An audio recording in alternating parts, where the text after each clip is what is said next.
ఈరోజు నేనేం ప్రిపేర్ అవ్వలేదు. యాక్చువల్గా అయ్యగారు చెప్తారనుకున్నాను, సడన్గా చెప్పమన్నారు. కాకపోతే చెప్పేది మాట్లాడేది నేను కాదు, కానీ దేవుడే మనల్ని వాడుకొని చెప్తాడు.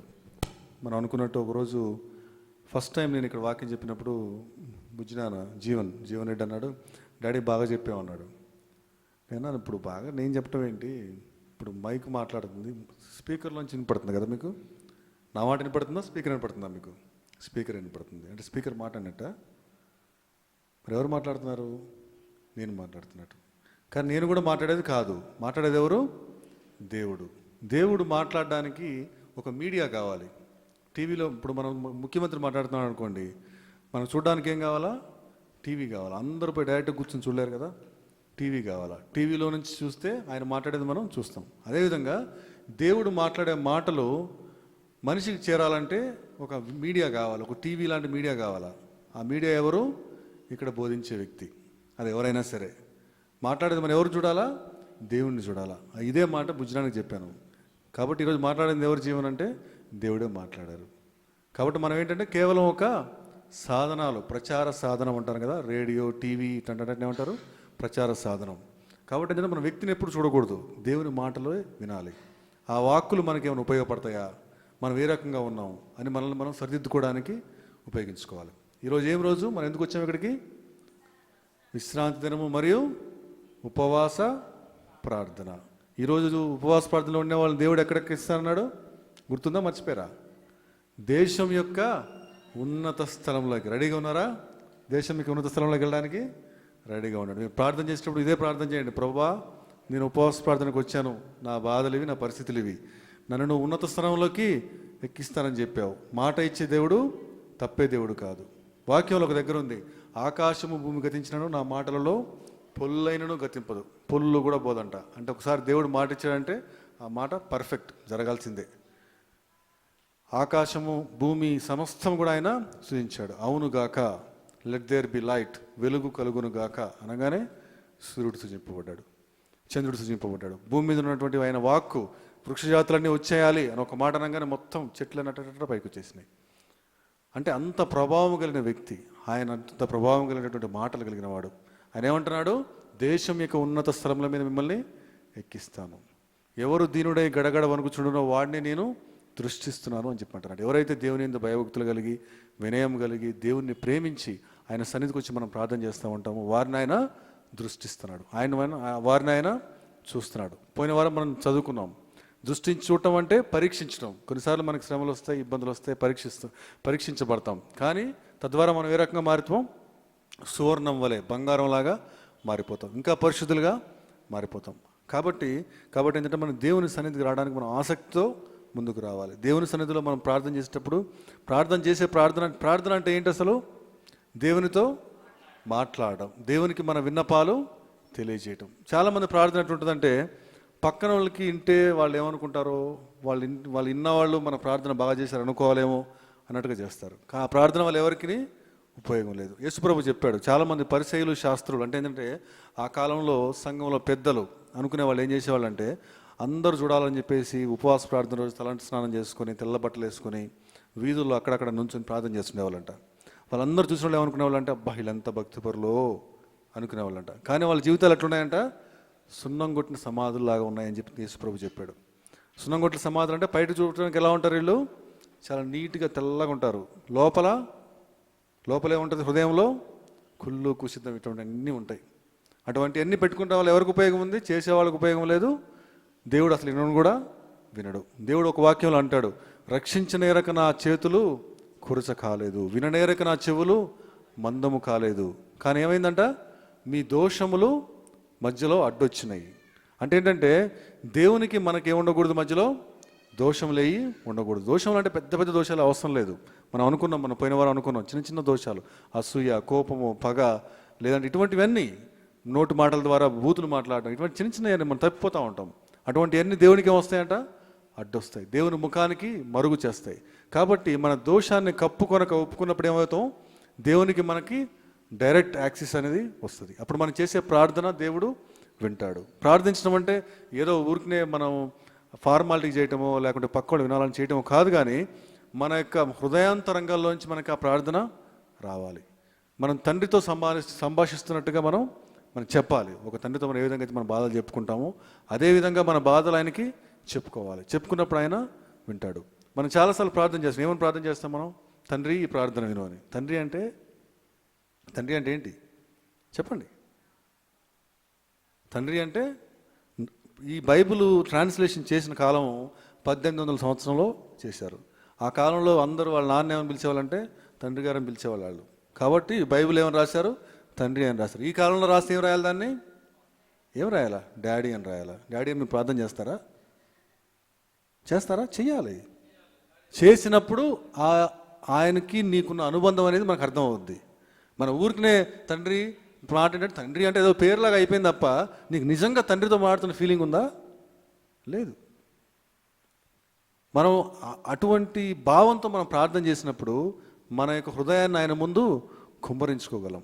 మన హృదయాన్ని కుమ్మరించుకోవడం అంటే కొన్నిసార్లు మన హృదయం ఎటువంటిదంటే భారంతో ఉండిపోద్ది. భారం అంటే ఏంటంటే ఆ రోజు ఎవరితో మాట్లాడబుద్ధి కాదు, ఏ పని చేయబుద్ధి కాదు, ఏదో సమస్య ఉంటుంది. ఆ సమస్యని జనాలు చెప్పుకునేది కాదు, జనాలకి అర్థం చేసుకునేది కాదు. అలాంటప్పుడు మన హృదయం ఎట్టుంటుంది? భారంగా ఉంటుంది. భారంగా ఉన్నప్పుడు మనం చెప్పుకోదగిన ఒకే ఒక ప్రదేశం దేవుని సన్నిధి. దేవుని సన్నిధికి వచ్చి మనం ఏం చేయాలి? ఆ హృదయాన్ని ఆయన ముందు కుమ్మరించుకోవాలా.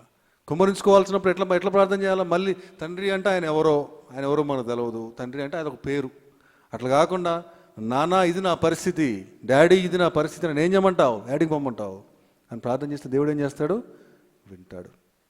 వినగల చెవులను గ్రహించగల హృదయం ఆయనకి ఉన్నాయి. ఆయన వినాలంటే మధ్యలో ఏముండకూడదు? దోషం ఉండకూడదు. కాబట్టి మనం చేసే ముందు ఒక రోజు ఇక్కడ ఒక ఆయన వచ్చి చెప్పారు, మనం ప్రార్థన చేసే ముందు ఎలా ఉండాలంటే ముందు ఆయనను గణపరచాలి. ఎందుకంటే మనం చేసే ప్రార్థన ఎవరికి? సర్వ సృష్టికర్త అయిన దేవునికి.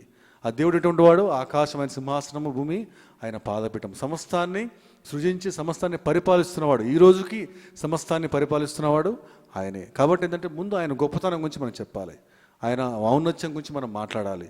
ఆ తర్వాత మన పాపములను ఒప్పుకోవాలి. పాపములు ఒప్పుకోవాలంటే నేను పరిశుద్ధుని అయిపోయాను, నేను బాప్తిజం చేసుకున్నాను, నాకు పాపాలు లేవు అని అనుకుంటాం. కానీ రోజువారీ చిన్న తప్పులు అంటే మనకు తెలియకుండానే మన నోటి మాటల ద్వారా కోపమో, అబద్ధమో, అదో ఇదో చిన్న తప్పులు అయ్యే ఉంటాయి. అవన్నీ ఉన్నప్పుడు మన ప్రార్థన దేవునికి చేరదు. కాబట్టి మనం ఏం చేయాలంటే ప్రభువా నా దోషంలో పాపాలు ఉంటే క్షమించు, నన్ను శుద్ధినిగా చేయి.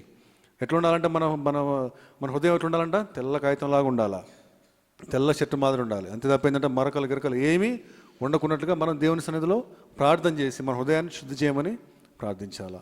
ఆ తర్వాత ఆయన ఆత్మచేత నింపమని ప్రార్థించాలి. ఎందుకంటే దేవుని ఆత్మ లేకుండా ప్రార్థన చేస్తే వాళ్ళకి ప్రార్థన రాదు, తడుముకుంటూ ఉంటారు ప్రార్థన. చాలాసార్లు ఏంటంటే మనం కూడా ప్రార్థన చేసేటప్పుడు ఒక్కొక్కసారి ఏమో అనర్గళంగా ప్రార్థన చేస్తాం, ఒక్కోసారి ఏమో ప్రార్థన రాదు. ప్రార్థన రాకపోవడం కారణం నీలో ఏదో తప్పు ఉందని, లేకపోతే నీలో దేవుని ఆత్మ లేదని అర్థం. కాబట్టి మనం ఏం చేయాలంటే ప్రభువా నన్ను శుద్ధినిగా చేయి, నన్ను మీ ఆత్మతో నింపు అని అప్పుడు మన ప్రార్థన మొదలు పెట్టాలి. మన విన్నపములు ఆయనకు తెలియజేయాలి. ఒకటి ఏది సమస్య ఉందో ఏముందో. కొంతమంది ఒక ఆయన పావులు ఆయించేవు గారు అని చెప్పేసి ఆయన చెప్పేవాడంట, ఒక లిస్ట్ రాసుకున్నాడు. ఆయన ఏమైతే కావాలో అవన్నీ ఒక దగ్గర 1, 2, 3 అని చెప్పి లిస్ట్ రాసుకొని ప్రభువా నాకు ఇది కావాలా, నెంబర్ 1 పాయింట్, నెంబర్ 2 పాయింట్ ఇది, నెంబర్ 3 పాయింట్ ఇది అని పాయింట్ వైజ్గా ఆయన ప్రార్థన చేసేవాడంట. ప్రార్థన చేసి ఏమని నమ్మేవాడంటే ఇవన్నీ నాకు దేవుడు ఇచ్చాడు అని నమ్మేవాడంట. ఆయన దేవుని సేవకు సమర్పించుకొని ఆయన అనుకున్నాడంట, ప్రపంచంలోకెల్లా అతిపెద్ద సంఘం నా సంఘం ఉండాలా, కొన్ని లక్షల మంది ఇక్కడ నా సంఘంలోకి రావాలని చెప్పేసి ఆయన కోరుకున్నాడంట. కోరుకొని ప్రతిరోజు లిస్ట్ రాసుకున్నాడంట, నాకు ఇంత పెద్ద చర్చి కావాలి, ఇంతమంది సంఘస్థులు కావాలి, ఈ చర్చిలో ఇన్ని ఫ్యాన్లు ఉండాలి, ఇన్ని ట్యూబులు ఉండాలి, తిరగడానికి నాకు వ్యాను కావాలి, ఇట్లా మొత్తం లిస్ట్ రాసుకొని ప్రతిరోజు ప్రార్థన చేసేవాడంట. ఆయన మందిరంలోకి వెళ్ళి వాక్యం చెప్దామంటే ముగ్గురు వచ్చి ఉండేవాళ్ళంట. అయినప్పటికీ 5 లక్షల మంది ఉంటే ఎట్లా వాక్యం చెప్తాడో, 5 లక్షల మంది ఉన్నారు అని ఊహించుకొని దేవుడు చేయగలడు అని ఊహించుకొని వాక్యం చెప్పేవాడంట. ఈరోజు ఆయన సంఘం యొక్క కెపాసిటీ ఎంత తెలిసిన? 9 లక్షలు. 9 లక్షల మంది ఒకేసారి చర్చలో కూర్చుంటారంట. 9 లక్షల మంది అంటే ఊహించుకోగలమా? ప్రజారాజ్యం పార్టీ ఓపెన్ చేసేటప్పుడు గుర్తుందా? ఆనందానికి బాగా గుర్తుంటుంది. జనాలు తొక్కుకుంటా ఉన్నారు. ఆ రోజు వచ్చిన 9 లక్షల మంది. అంటే మందిరానికి 9 లక్షల మంది వస్తే ఎట్లా ఉంటుందంటే అంతమంది ఉంటారు. ఇది ఎందువల్ల వచ్చింది? ఆయన చేసినటువంటి ప్రార్థన, ఆయనకున్నటువంటి విశ్వాసం. దేవునికి అసాధ్యమైంది ఏదీ లేదు. గొర్రెలు కాసుకునే వ్యక్తిని ఏం చేశాడు? దేవుడు ఏం చేశాడు? రాజుని చేశాడు. గొర్రెలు కాసుకునేవాడికి రాజుగా ఉండడానికి అసలు ఊహించుకోగలమా? ఊహించుకోవడానికి అవకాశమే లేదు. ఎందుకంటే ఆ వ్యక్తిని వాళ్ళ ఇంట్లో వాళ్ళ అన్నదమ్ములు వాళ్ళ తల్లిదండ్రులు అందరూ కూడా ఏం చేశారు, పక్క పెట్టి వీడు వేస్ట్, వీడు వనికిరాడు అని చెప్పి గొర్రెల కాడ పెట్టారు. కానీ ఆ వ్యక్తిని ఏం చేశాడు, దేవుడు దృష్టించాడు, అభిషేకించాడు, 40 సంవత్సరాలు పరిపాలించే విధంగా చేశాడు, తన వంశాన్ని అంతటినీ దీవించి ఆశ్రయించాడు. ఆయన రాసినటువంటి కీర్తన ఈయనేమంటున్నాడు, 32వ కీర్తన, తన అతిక్రమములకు పరిహారము నొందినవాడు, తన పాపమునకు ప్రాయశ్చిత్తము నొందినవాడు ధన్యుడు. యెహోవా చేత నిర్దోషిని ఎంచబడినవాడు ధన్యుడు. ఆత్మలో కపటం లేనివాడు ధన్యుడు. ఆత్మలో మనం ఉంచుకోకూడదంట, కపటం ఉంచుకోకూడదు. ఆత్మను ఎవరు చూస్తారు? మనుషులు చూస్తారా?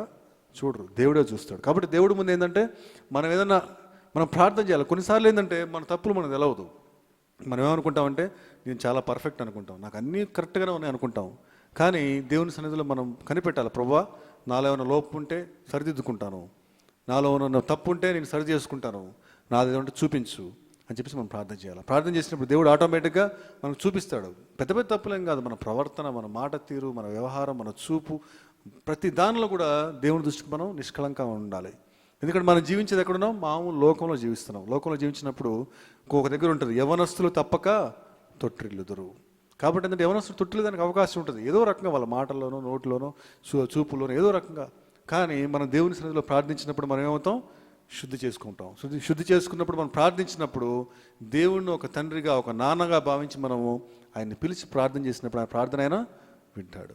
వినేసి మనకు కావాల్సినటువంటి అక్రతలను తీర్చి మనకి సహాయం చేసేవాడుగా ఉంటాడు. కాబట్టి ఈరోజు దేవునికి మనకు మధ్యలో ఏమన్నా దోషములు ఏమైనా ఉంటే వాటిని గురించి మనం ఒప్పుకొని మనం పరిశుద్ధంగా కావాలని చెప్పేసి దేవుని సన్నిధిలో మనవి చేస్తున్నాను. దేవుడి చిన్న వాక్యం దీవించును గాక. ఆమేన్. ఆయన దగ్గరికి వెళదాం ఈ దినాన. ఆయన వాక్యంతో ఏ విధంగా ఇంతవరకు దేవుని మాటల ద్వారా మాట్లాడాడో ఈ వాక్యములో చూసినట్లయితే ఆయన కూడా ఎక్కువగా ప్రార్థన అనే అంశంలో ముందుకు పోతూ ఉండేవాడు అనమాట. చూడండి, దేవుని వాక్యములు కొన్ని మాటలు చూద్దాం. దాని ద్వారా ఆయన మేలులు పొందుకొని, ఉపకారాలు పొందుకొని, అద్భుత కార్యాలు చూసి, ఆశ్చర్య కార్యాలు చూసి, గొప్ప కార్యాలు ఎన్నెన్నో చూసినటువంటి ఆ యొక్క యవనస్తుడు ఇంకా తీర్చబడ్డాడు. 40 సంవత్సరాలు రాజుగా పరిపాలన చేశాడు. తన జీవితంలో ఎప్పుడు ప్రార్థన చేయాలా, దేవునికి ఏ విధంగా ప్రార్థన చేయాలా, ఆ ప్రార్థనకి జవాబు ఎప్పుడు వస్తుంది అనేటటువంటిది కనిపెట్టాడు ఆయన దగ్గర, దేవుని దగ్గర. దేవుని దృష్టిలో నీవు కూడా, నేను కూడా, మనమందరం కూడా దేవునికి ఏ విధంగా ప్రార్థన చేస్తే మనకి జవాబు వస్తుంది, ఏ విధంగా ప్రార్థన చేస్తే మనకి మేలు జరుగుతుంది, ఏ విధంగా ప్రార్థన చేస్తే మనకి ఉపకారం జరుగుతుందనేది మనం ఈ దినాన కొన్ని మాటలు లేఖన సత్యాల ద్వారా మనం తెలుసుకుందాం. ఆ విధమైనటువంటి ప్రార్థన చేద్దాం. ఆ ప్రార్థన చేసి ఇంతకుముందు చెప్పినట్లుగా ఏం ప్రార్థన చేసేవారటైనా, నాకు ఇంతమంది ఇన్ని ఆత్మల రక్షణ కార్యము జరగాలి, లేకుంటే నాకు ఒక వ్యాన్ కావాలి, లేకుంటే ఈ మందిరం అంతా నింపబడాలి అని ఆశ కలిగి ప్రార్థన చేసేవాడంట. ప్రియులారా, మనము కూడా ఏ ప్రార్థన చేయాలంటే, ప్రభువా నేనును నా ఇంటి వారందరూ కూడా దేవునిలో ఉండాలయ్యా, ప్రతి వారు నీ బిడ్డలుగా ఉండాలయ్యా, ప్రార్థన పరులుగా ఉండాలి, నీ యందు భయభక్తులు కలిగి ఉండాలయ్యా, మేలులు పొందుకోవాలయ్యా, దీవెనలు పొందుకోవాలయ్యా, ఆశీర్వాదాలు పొందుకోవాలయ్యా, క్షేమము పొందుకోవాలయ్యా, అట్టి కృప నాకు దయచేయనైనా అని ఈ దినాన్న ప్రత్యేకంగా ప్రార్థన చేద్దాం. ఎప్పుడెప్పుడు ప్రార్థన చేయాలా? మన పితరుడైనటువంటి దావీదు మహారాజు చూసినట్లయితే అందరికంటే ఎక్కువగా ఎన్నిసార్లు ప్రార్థన చేసేవాడట? 7 మారులు ప్రార్థన చేసేవాడట. నేను 7 మార్ల గురించి ఆ ప్రార్థన అంశం కాదు, కానీ సియోను ప్రార్థనా మందిరంలో దేవుని కృపను బట్టి, దేవుడు మాట్లాడిన విధానాన్ని బట్టి కూడా మనము 7 మార్లు వర్షిప్ పెట్టాం, జరుగుతూ ఉంది ప్రియులారా. అయితే దేవుని వాక్యంలో చూసినట్లయితే, దేవుని మాటలలో చూసినట్లయితే చూడండి, కీర్తన గ్రంథంలో 55వ అధ్యాయంలో 16వ వచనములో 17వ వచనం చూద్దాము. దేవుని మాటలు కొన్ని మనం జ్ఞాపకం చేసుకుందాం. మనం అయితే నేను దేవునికి మొరపెట్టుకొందును, యెహోవా నన్ను రక్షించును. రక్షించడానికి ఆయన ఏం చేసేవాడంట? ఆయనకు రక్షణ కలగటానికి. లేకుంటే రక్షణ అంటే ఏంటి? మనకి రక్షణ అంటే ఏంటి? ఒక స్త్రీకి ప్రొటెక్షన్ కావాలంటే ఏం చేస్తాం మనం? ఒక భర్త ఉండాలా. ఒక భర్త తనకి ఉంటే తనకు ఒక ప్రొటెక్షన్గా ఉండి తను ఎక్కడికి వెళ్ళాలన్నా కానీ చాలా ధైర్యంగా వెళ్ళగలుగుతుంది. అదే ఒక ఒంటరిగా ఉన్నటువంటి స్త్రీ వెళ్ళాలంటే వెళ్ళలేదు. ఒకవేళ వయసు వచ్చినటువంటి ఒక యవ్వన కుమార్తెని తల్లిదండ్రులు బజారుకి వెళ్ళేదన్నా తీసుకొని రమ్మంటే పంపిస్తారా వాళ్ళు? తల్లిదండ్రులు ఈ దినాల్లో పంపిస్తూ ఉన్నారు, ఈ దినాల్లో వెళుతూ ఉన్నారు. ఎందుకనగా ఈ దినాల్లో బహు భయంకరమైనటువంటి దినాలు కాబట్టి, భయంకరమైనటువంటి మనుషులుగా ఉన్నారు కాబట్టి వెళ్తూ ఉన్నారు. ఆ దినాల్లో యవ్వనస్తులు బయటికి వెళ్ళాలంటే ఆ యవ్వన కుమార్తెకి ఒక సహకారుణ్ణి, ఎవరొక వ్యక్తిని ప్రొటెక్షన్గా ఇచ్చి బయటికి పంపించేవాళ్ళు. కాబట్టి ఇక్కడ చూసినట్లయితే రక్షణ అనేటటువంటి దాని గురించి మనం చూసినట్లయితే మనకు రక్షణ కావాలంటే మనకు ప్రొటెక్షన్ కావాలి ప్రియులారా. మనకును మన ఇంటికి ప్రొటెక్షన్ లేకపోయినట్లయితే ఈ భయంకర దినాల్లో, ఈ దుర్దినాల్లో సాతానుడు గర్జించు సింహము వలె ఎవడిని మింగుదునా అని చూస్తున్నటువంటి ఈ దినాల్లో ప్రతి కుటుంబాన్ని కూడా పాడు చేసి ఏదొక దురలవాటికి లోను చేసి పాడు చేసేటటువంటి విధానం ఈ దినాల్లో మనం మన కుటుంబాల్లో, బయట అనేక మంది కుటుంబాల్లో చూస్తున్నాం ప్రియులారా. క్రైస్తవ కుటుంబాల్లో కూడా, దేవుని నమ్మినటువంటి వారి కుటుంబాల్లో కూడా చాలా కుటుంబాలు నేను చూస్తూ ఉన్నాను. ఒక దినాన అమెరికా ప్రాంతానికి వెళ్ళాం ప్రియులారా. అమెరికా ప్రాంతానికి వెళితే మమ్మల్ని ఒక గృహకూడికి రమ్మన్నారు. వెళ్ళాం, చక్కగా పాటలు పాడాం, చక్కగా దేవుని వాక్యాన్ని అందించాం. భోజనం మాకు ఏర్పాటు చేశారు. భోజనం చేసిన తర్వాత ఎంతమంది పిల్లలు అంటే మీకు అంటే 2-3 పిల్లలు ఏమో చెప్పారు. 2కి వివాహం అయిపోయింది, పెద్దవాడికి వివాహం కాలేదయ్యా అని చెప్తున్నారు. వాడి గురించే నా బాధ. ఎంతో ప్రార్థన చేస్తున్నాను కానీ వాడు మారట్లేదు. ఏం చేస్తున్నాడు మరి? మమ్మల్ని విడిచిపెట్టేసి ఎక్కడో ఒక ఇల్లు తీసుకొని ఒంటరిగా ఉంటున్నాడు. ఎప్పుడో వాడు ఇష్టమైనప్పుడు వస్తాడు, మమ్మల్ని కలుస్తాడు, ఎట్లా ఉన్నాడని మాట్లాడి వెళ్ళిపోతాడు. వాడి గురించే మా బాధంతా, వాడి గురించే మా వేదనంతా. వాడిని దేవుడు ఎప్పుడు మారుస్తాడోనయ్యా దేవుడు. మీరు కూడా వారి గురించి ఏం చేయమంటున్నారు? ప్రార్థన చేయండి. అనేకమైనటువంటి తల్లిదండ్రులు ఉన్నారు ప్రొటెక్షన్ లేకుండా ప్రియులారా. రక్షణ అయితే దేవుడు ఇస్తున్నాడు కానీ దేవుని యందు భయభక్తులు లేకుండా, ప్రార్థన జీవితం లేకుండా, విశ్వాస జీవితం లేకుండా, నిరీక్షణ జీవితం లేకుండా యవ్వనస్తులు చాలా మంది ఉన్నారు ఈ దినాల్లో ప్రియులారా. అందుగురించే ఈ భయంకర దినాల్లో, ఈ దుర్దినాల్లో జరుగుతున్నటువంటి విడ్డూరమైనటువంటి విచిత్రమైనటువంటి యాక్సిడెంట్లు, భయంకరమైనటువంటి మరణాలు మనం చూస్తూ ఉంటున్నాం ప్రియులారా. ఎంతోమంది తల్లిదండ్రులు వేదన చెందుతూ ఉన్నారు, బాధపడుతూ ఉన్నారు, దుఃఖపడుతున్నారు. కారణం ఏంటంటే దేవుని భయం అనేటటువంటిది వారిలో లేకుండా పోయింది ప్రియులారా. అందుచేతనే దేవుడు మనకి గొప్ప ధన్యత మనకిచ్చాడు. ఎవరైతే ఈ ధన్యతను పోగొట్టకుండా దేవుని మందిరానికి వచ్చి దేవుని మాటలు విని దేవుని యందు భయభక్తులు కలిగి ప్రార్థనా జీవితం, విశ్వాస జీవితం, నిరీక్షణ జీవితం కలిగి ఉంటారో వారికి ప్రొటెక్షన్ ఇస్తానంటున్నాడు. అందుగురించే దావీదు మహారాజు అక్కడ ప్రార్థన చేస్తున్నాడు. అయితే నేను దేవునికి మొర్ర పెట్టుకుందును, యెహోవా నన్ను రక్షించును. రక్షించేవాడు దేవుడు ఒక్కడే. నీ కుటుంబాన్ని రక్షించాలన్నా దేవుడు ఒక్కడే. నీ బిడ్డలను రక్షించాలన్నా దేవుడే. లేకుంటే నీకు ఏది రక్షణ కలగచేయాలన్నా దేవుడే. నువ్వు బయటికి వెళ్ళినప్పుడు, నువ్వు లోపలికి వచ్చినప్పుడు, నువ్వు ఉద్యోగ రీతిలో ఉన్నప్పుడు, లేకుంటే నువ్వు డ్రైవింగ్లో ఉన్నప్పుడు, లేకుంటే నువ్వు పనుల మీద ఉన్నప్పుడు, నువ్వు గ్యాస్ స్టవ్ దగ్గర ఉన్నప్పుడు, నువ్వు వంటలు చేసుకునేటప్పుడు, నువ్వు బయటికి వెళ్ళినప్పుడు, వచ్చినప్పుడు, ఏ సమయంలో చూసినా కానీ నీకు రక్షణ కావాలంటే నువ్వు దేవునిని ప్రార్థన చేస్తేనే ఆ దేవుని ప్రార్థన ద్వారా నీకు ప్రొటెక్షన్ దొరుకుతుంది, రక్షణ దొరుకుతుంది. కాబట్టి ఈ భయంకర దినాల్లో, ఈ దుర్దినాల్లో అవి మనకి కావాలంటే దేవుని సన్నిధికి వచ్చి ఈ ఉపవాస ప్రార్థనలో కన్నీటితో నీ గురించి, నీ కుటుంబం గురించి, నీ బిడ్డల గురించి, నీ భర్త గురించి, నీ భార్య గురించి, నీ బంధువుల గురించి, నీ స్నేహితుల గురించి, ఈ లోకము గురించి, ఈ లోకములున్న పరిపాలన గురించి, ఈ లోకములు ఉన్నటువంటి జరుగుతున్న భయంకరమైనటువంటి ప్రతి దానిని గురించి నువ్వు దేవునికి ప్రార్థన చేస్తే నీ ప్రార్థన దేవుడు తప్పకుండా వింటాడా, వినడా? ఎట్లా చేస్తే వింటాడు? ఇంతకుముందు మాటలు విన్నాం. ఎట్లా చేస్తే వింటాడు దేవుడు? ఎట్లా చేస్తే వింటాడు? చేయట్లే మీరు కదా.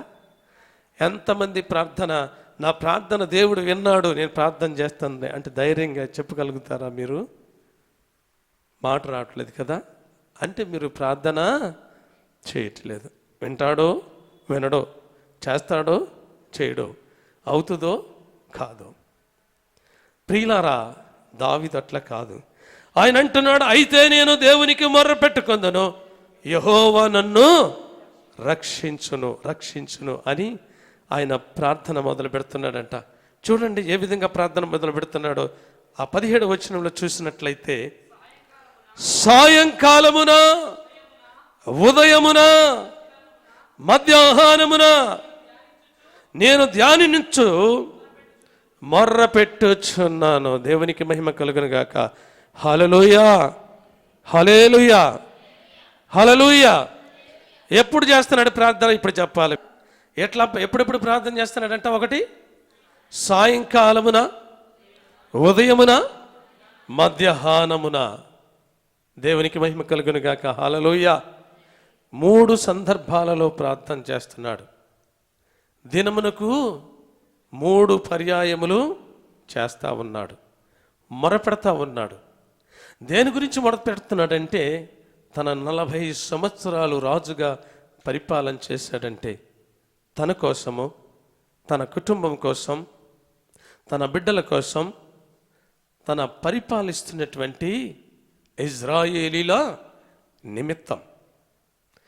ఎందుకనగా వారు క్షేమంగా ఉండాలా, వారు సంతోషంగా ఉండాలా, వారు ఆనందంగా ఉండాలా, వారు దేవుని బిడ్డలుగా ప్రార్థన చేసేవారిగా ఉండాలా, దేవుని మాటలు వినేవారిగా ఉండాలా, దేవుని చిత్తాన్ని నెరవేర్చేవారిగా ఉండాలని ఆయన ప్రార్థన చేసేవాడట. ఉదయకాలమునే ప్రార్థన చేయాలని అనుకుంటూ ఉన్నాడు. దేవుని వాక్యంలో చూసినట్లయితే ప్రియులారా, ఎప్పుడు మనం ప్రార్థన చేస్తాం? ఉదయాన్నే లేచి మనం ఎక్కువగా ప్రార్థన చేస్తూ ఉంటాం. ఎంతమంది చేస్తూ ఉన్నారు? లేచిన వెంటనే ఉదయకాలంలో ప్రార్థన చేసేవాళ్ళు. పురుషులు ఎవరు చేయట్లేదా? యవనస్తులు చేయట్లేదా? మీకు అవసరం లేదా ప్రార్థన? చేతులు ఎత్తని వాళ్ళు ఆనందం. ఎవరు చేతులు ఎత్తట్లే? మీరు విజయ్ ఒక్కడ చేయట్లేదు. తనకి ఇంకా ప్రార్థన ఎప్పుడు చేయాలో తెలియదు. ఇప్పుడు నేర్చుకుంటాడు.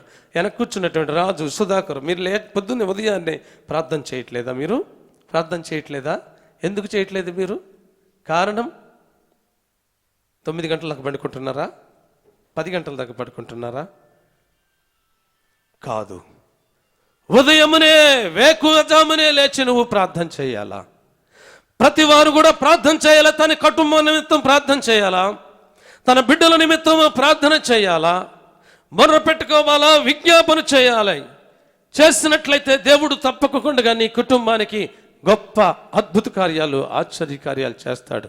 ఒకవేళ నీ బిడ్డలకి జ్ఞానం లేకపోతే జ్ఞానం ఇస్తాడు, తెలివితేటలు లేకపోతే తెలివితేటలు ఇస్తాడు, ఆరోగ్యం లేకపోతే ఆరోగ్యం ఇస్తాడు. ఉదయకాలం మొదలుకొని రాత్రి వరకు కూడా వారు స్కూల్కి వెళ్ళినప్పుడు, వచ్చినప్పుడు, లేకుంటే వారి పనుల మీద ఉన్నప్పుడు ప్రతి సమయములు కూడా కృపాక్షేమములు తన దేవదూతల్ని కంచిగా వెలిగించి నీకు, నాకు, మనందరికీ కాచి కాపాడటానికి మనమంతరం కూడా ఉదయకాలమునే మనం ప్రార్థన చేయాలని దేవుని వాక్యములో రాయబడింది. చూడండి, దేవుని వాక్యంలో చూసినట్లయితే విలాప వాక్యములు చూద్దాం. చూడండి, 2వ అధ్యాయం 18-19 కావచ్చు. చూడండి, నీవు లేచి రేయి మొదటి జామున మొర్రపెట్టుము, నీళ్లు కుమ్మరించినట్లు ప్రభువు సన్నిధిని నీ హృదయమును కుమ్మరించుము. ఎప్పుడు చేయాలి ప్రార్థన? రేయి మొదటి జామున లేవాలి ప్రియులారా. ప్రతి స్త్రీ కూడా అనాది కాలంలో చూసినట్లయితే ప్రియులారా, పనులకెళ్ళే సమయంలో ఆయా సమయంలో గమనిస్తూ ఉండేవాళ్ళం. పురుషుల కంటే ముందుగా ఎవరు లేచేవారంటే స్త్రీలు లేచేవారు. ఎప్పుడో 4 గంటలకే లేచి పూర్వకాలంలో ఇల్లు వాకిలంతా ఊడ్చుకొని పెండ తీసుకుని వచ్చి అలుకేసేవాళ్ళు బయట. ఈ దినాల్లో లేదు, అంతా రెడీమేడ్ అయిపోయింది. ఆ ముందు కాస్త ఊడ్చుకోవటం, లేకుంటే కూర్చోవటం, లేకుంటే పని లేకపోతాం, లేకుంటే టీవీ మీద కూర్చొని సీరియళ్ళు సినిమాలు చూడటం. అనాది కాలంలో చూసినట్లయితే ప్రియులారా, స్త్రీలు వేకువజామునే లేచేవారు తన పనుల కోసం. అదే విధముగా వారు ప్రార్థన చేస్తున్నారో లేకుంటే పనుల కోసం లేస్తున్నారో తెలియదు, కానీ ఏ కుటుంబంలో అయితే, ఏ స్త్రీ అయితే, ఏ పురుషుడైతే రేయి మొదటి జామున లేచి తన కొరకు ప్రార్థన చేసి తన హృదయాన్ని దేవుని ముందు కుమ్మరించుకొని తన బిడ్డల కోసము, తన క్షేమము కోసము, తనకు కాపుదల కోసము, తనకు క్షేమము కోసము ప్రార్థన చేస్తున్నట్లయితే ఆ ప్రార్థన దేవుడు తప్పకుండా వింటాడు. మీరెంతమంది చేస్తున్నారో నాకు తెలియదు ప్రియులారా. ఉదయకాలం ప్రార్థన ఏ విధంగా ఉంటుందంటే, ఉదయకాల ప్రార్థన అంత సైలెంట్గా ఉండి, ఎవరు లేవకోకుండా, అల్లర్లు లేకుండా, గొడవలు లేకుండా ఆ ప్రార్థన జరుగుతూ ఉంటుంది. ఆ ఉదయకాల సమయంలో అందు గురించి అంటాడు, సూర్యోదయం మొదలుకొని సూర్యాస్తమయం వరకు ఆయన నామము స్తుతించబడే నామము, ఆయన నామము ఘనపరచబడే నామము. ఆ శక్తి కలిగిన నామములో ప్రార్థన చేస్తా ఉంటే గొప్ప గొప్ప అద్భుత కార్యాలు, ఆశ్చర్య కార్యాలు నీ కుటుంబంలో జరుగుతూ ఉంటాయి, నీ బిడ్డలకు జరుగుతూ ఉంటాయి. మీకు మేలు జరుగుతుంది, మీకు దీవెనలు వస్తాయి, మీకు ఆశీర్వాదాలు వస్తాయి, మీకు ప్రొటెక్షన్ జరుగుతుంది, మీకు రక్షణ జరుగుతుంది. అద్భుత కార్యాలు మీ కుటుంబాల్లో, మీ పట్ల, మీ బిడ్డల పట్ల, మీ భర్తల పట్ల, కుటుంబాల పట్ల జరిగేటటువంటివి ఎన్నెన్నో జరుగుతూ ఉంటాయి. అందుచేతనే దావీదు మహారాజు చూసినట్లయితే ఉదయకాల సమయంలోనే లేచి ప్రార్థన చేసేవాడట.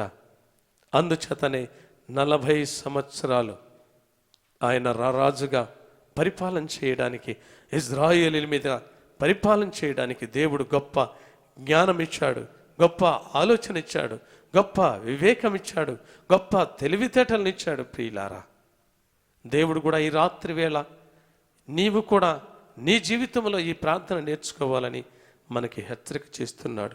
మన కుటుంబాలు బాగుపడాలని, మన బిడ్డలు బాగుపడాలని, మనకు మేలు చేయాలని, ఉపకారం చేయాలని మనకి హెచ్చరిక చేస్తున్నటువంటి దేవుడు. ఆ మాటలను విని గ్రహించి దాని ప్రకారం నడుచుకుంటే అది నీకెంతో దీవెనకరము, అది ఎంతో నీకు ఆశీర్వాదకరము.